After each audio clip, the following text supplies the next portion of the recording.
So yung mga sisiw po natin, tumanda na siya, naging mga 5 months old na po siya, cockerels natin, at saka mga pullets po natin, nagtatakbuhan sila, biglang nagkasakit. Ang unang gagawin natin, kunin natin yung may mga lulubhang mga sakit at itabi na natin.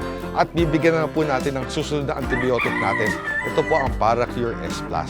So ang Paracure S+, may sangkap pong co-amoxiclav, prednisolone, bromhexin, tsaka paracetamol. Ang co-amoxiclav, makabago na very effective po sa mga respiratory diseases. Ang bromhexin po ay para matanggal yung plema o yung sipon sa loob ng mga alaga natin mga manok.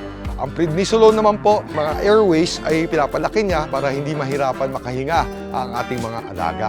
Yung paracetamol naman po, mas pinapanipis niya yung dugo para mas maganda ang daloy ng mga sangkap sa buong katawan ng alaga natin. At mas mabilis ma-absorb ng katawan mga antibiotics saka yung mga antimucolytic na binibigay po natin. Sa 5 months old hanggang 7 months old po, ang pagbibigay ng Paracure S+, half tablet lang po yan. Ang pinaka-effective po talaga ay i-continue natin ng 5 araw po. Lahat ng mga bakterya, patay na. Kasi pag binibitin po natin ang pagbibigay ng antibiotics, dyan po nagkakaroon ng tinatawag natin na antibiotic resistance. Pag umabot na 7 months old o nakatali ng mga alaga natin, kahit 1 caplet daily po yan.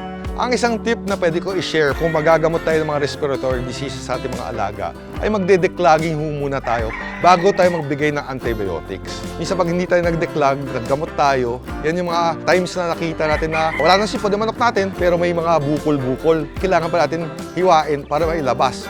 Yan po kasi ay yung tinatawag natin na natuyong sipon ng ating mga alaga. So the best po talaga, mag-declog muna tayo, tsaka tayo magpainom ng ating Paracure S+. So tandaan po natin, para sa pisik na sipon, infectious coryza at halak, para sure, mag-Paracure!